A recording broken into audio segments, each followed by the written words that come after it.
The images that you see on screen are always going to be a little bit different from what's printed off.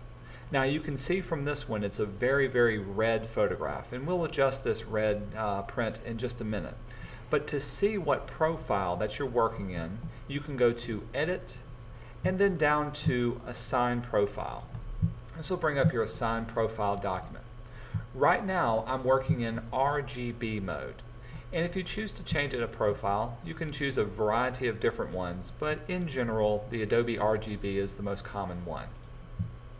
If I was to print this on a CMYK printer, however, there are certain colors that CMYK can't print that RGB can. My monitor is RGB, so it's got a larger gamut that I can work within. To see what a proof would look like when I print it off, I can go to View, and then you can see my proof settings are under Working CMYK. So if I choose Proof Colors, you can see it changes just a little bit, but not a lot. If I do want to see what kind of warnings come up, in other words, what area of colors may be outside of the gamut, I can go back to View and choose Gamut Warning. This will give me a gray preview of any pixel areas that are not within the CMYK zone of colors. In other words, they're blown out in the RGB mode. Now, once I start making adjustments to the colors, I want to make sure that these gray areas are as minimal as possible. Sometimes you can get rid of them altogether. So let's turn off Gamut Warning.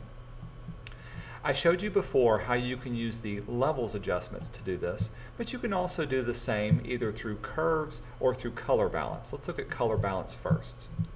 Color balance simply allows you to change the CMYK versus RGB balance of the shadows, the midtones, and the highlights of your image. I'm going to start with my midtones, and you can see it's very, very red. So we're going to move this back over to the cyan area, and automatically it's becoming a lot better. I can also adjust the blues and the magentas.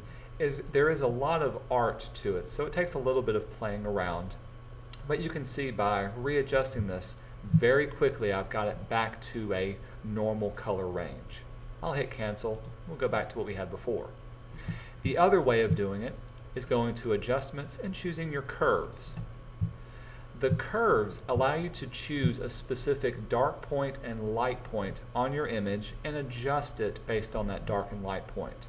Now there's some more advanced things to get into, but I'm going to show you the basics of the curves.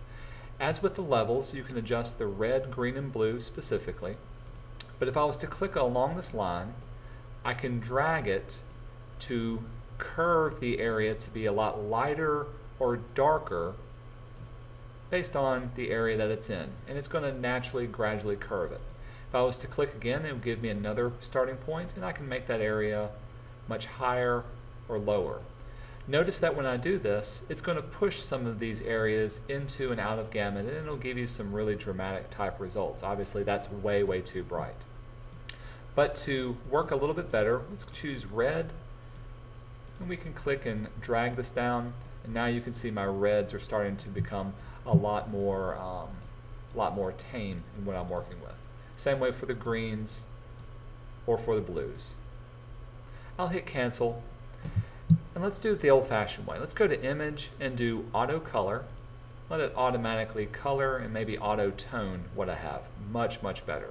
So if I've got this back to the way it should be, let's do a gamut preview now. And you can see my gamut warnings are much, much more control. I do have a few spots, but this will print a lot better than what I had previously, having those blown out images.